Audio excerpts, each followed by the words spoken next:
사법농단 의혹의 정점에 서 있는 양승태 전 대법원장이 두 차례 검찰 소환 조사를 받았고 오늘도 검찰에 풀려 나왔습니다.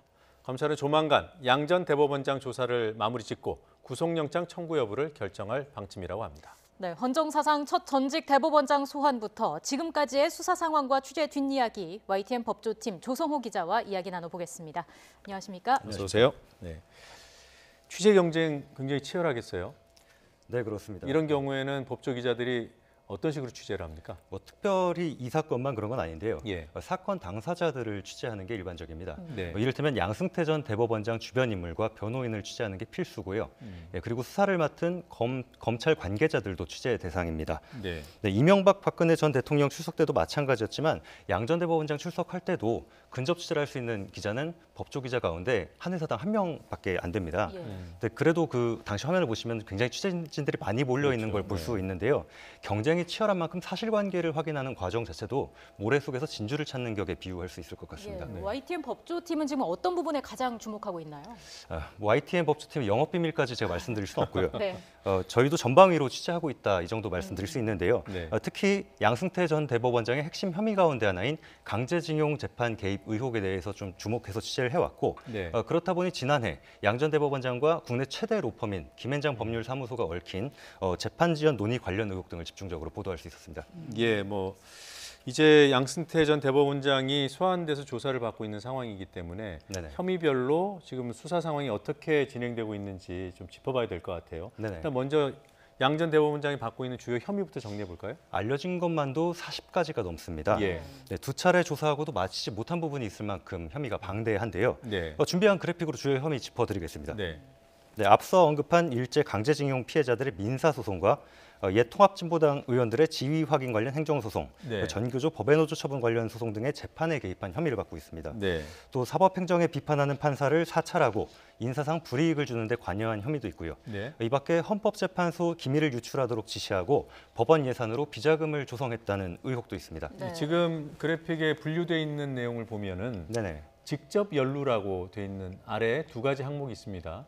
헌법재판소 기밀 유출, 이 직접 연루가 어떤 의미죠?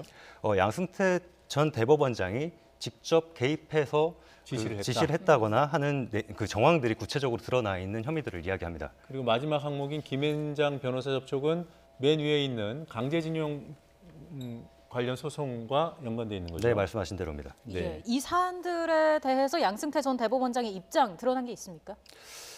사안별로 어떤 입장인지까지는 저희가 확인하지 못했습니다. 네. 예. 양 전 대법원장의 변호인인 최정숙 변호사는 소명할 부분은 재판 과정에서 밝히겠다 예. 이런 입장을 밝혔는데요. 양 전 대법원장의 검찰 출석 전 입장 발표를 보시면 네. 어떤 주장을 폈을지를 가늠해 볼 수 있는데요. 예. 직접 들어보시죠. 예. 이 사건에 관련된 여러 법관들도 자기들 각자의 직분을 수행하는 과정에서 적어도 법과 양심에 반하는 일은 하지 않았다고 말하고 있고 나중에라도 만일 그 사람들에게 과오가 있다고 밝혀진다면 그 역시 제 책임이고 제가 안고 가겠습니다. 네. 책임을 지겠다고는 하고 있는데 본인과 관련된 것이 아니라 잘못이 있다면 후배 법관들이 관련됐다 이렇게 이야기하는 모습인데요. 결국 법적으로 자신이 저지른 잘못은 없다는 의미로 읽힙니다. 예. 검찰에서 진술 태도도 크게 다르진 않아 보입니다. 네. 실제 조사에서 구체적인 사실관계가 기억나지 않는다거나 네. 아니면 물적 증거를 직접 제시를 하는 경우에는 실무진이 한 일이다 이런 취지로 진술하는 걸로 알려졌습니다. 대체로 혐의를 부인하는 취지인 거죠. 이게 검찰 관계자들 취재한 내용이죠? 네. 예. 자, 검찰이 결국은 어떤 증거를 제시하느냐 여기에 이제 관건 아니겠습니까? 네네네. 확보하고 있는 증거 어떤 것들이 있습니까? 여러 가지가 있겠지만 김앤장 측에서 징용 재판 관련해서 양승태 전 대법원장이나 당시 법원행정처 간부들과 논의한 내용을 기록으로 남긴 문건이 나왔습니다. 예. 그리고 박병대 고영한 전 대법관 구속영장이 기각된 이후에는 양 전 대법원장이 직접 V 표시로 승인한 무리야기 법관 인사조치 검토 사실상 블랙리스트에 해당하는 문건도 나왔고요. 네. 또 여러 의혹을 뒷받침하는 당시 법원 행정처 판사들의 진술도 있습니다. 조사 뒤에 양승태 전 대법원장이 조서 열람에 굉장히 많은 시간을 들이고 있는 걸 볼 수 있는데요. 예. 이거 자체가 본인 예상과 다르게 후배 판사들의 진술이 상당히 많이 있기 때문으로 파악되고 있습니다. 예, 예. 그 V 표시를 한 건 주체가 양승태 전 대법원장이 그 맞는 겁니까? 문건의 결재권자에 양승태 전 대법원장이 최종으로 있다라는 의미입니다. 예, 예. 여기에 또 연결지어서 볼 수 있는 게 박병대 고영한 전 대법관의 구속영장이 한 차례 기각되지 않았습니까? 네네. 그러면 영장이 일단 기각한 이유부터 좀 살펴봐야겠어요. 지난달 7일 기각됐으니까 벌써 예. 한 달이 넘었습니다. 네. 당시 기각 사유를 보면 이미 구속된 임종헌 전 법원행정처 차장과 공모관계 성립에 의문이 든다라는 내용이었습니다. 예. 이미 증거 수집이 광범위하게 이루어졌기 때문에 증거인멸 우려도 없다. 이런 것도 기각 사유에 포함됐는데요. 그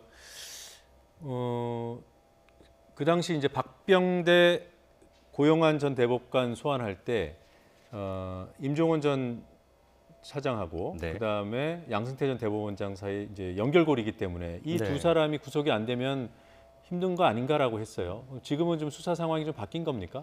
그래 보입니다. 앞서 말씀드린 영장 기각 사유에서 검찰이 어떻게 수사해 왔는지가 보일 것 같은데요. 예. 공모관계에 의문이 든다고 했잖아요. 네. 검찰은 양 전 대법원장이 그럼 공모관계가 아니더라도 직접 개입한 증거가 있는지를 보완하는 데 주력해 왔습니다. 네. 때문에 지난 11일 첫 조사 때 아까 그래픽에서도 설명을 잠시 드렸었는데 김앤장 한상호 변호사와 독대한 정황이 담긴 그 나온 이제 강제징용 재판 예. 개입 의혹과 그리고 직접 승인한 V자 표시로 직접 승인한 흔적이 남아 있는 블랙리스트 의혹을 네. 가장 먼저 첫 조사 때 추궁했습니다. 예, 그러니까 여러 가지 의혹이 있고 혐의가 있지만 양 전 대법원장은 대부분 다 부인하고 있고 검찰이 사실 간접 증거로 구속시키거나 사법 처리하기는 쉽지 않을 텐데 그래서 이제 직접적으로 개입한 증거들을 확보하고 뭐라고 할까 자신감을 보이고 있는 상황이다. 이렇게 그렇게 이해할 수 보시면 되겠습니다. 네, 그리고 그 직접 증거는 강제징용과 관련된 김앤장 접촉, 네. 그리고 블랙리스트와 관련된 본인이 직접 분류를 한 증거. 대표적인 혐의들이 그렇다라고 볼 수 있겠습니다. 예, 양 전 대법원장 소환하기 전에 검찰이 박근혜 전 대통령이 수감된 서울구치소를 찾아가서 이제 방문 조사를 시도하기도 했는데 만약에 양 전 대법원장의 죄가 성립하게 된다면 박 전 대통령에게도 죄가 추가될 여지가 있는 건가요? 박근혜 전 대통령이 국정농단 사건에선 피고인 신분입니다. 예. 지금 재판을 받고 있고요. 하지만 사법농단 사건에선 참고인이라고 보시면 되겠습니다. 징용소송에서 전범기업 책임을 인정하는 기존 대법원 판결을 늦추거나 뒤집어달라고 요구해왔고 예. 이걸 양 전 대법원장이 재판에 영향을 미쳤다는 게 지금 강제징용 재판 개입 의혹의 내용인데요. 네. 재판 개입 관련된 죄목은 직권남용죄입니다. 직권남용죄는 공무원의 권한 내 행위에서 발생하는 죄인데 삼권분립 원칙에서 볼 때 재판 업무가 대통령 권한 내에 있다고 보기는 쉽지 않아 보입니다.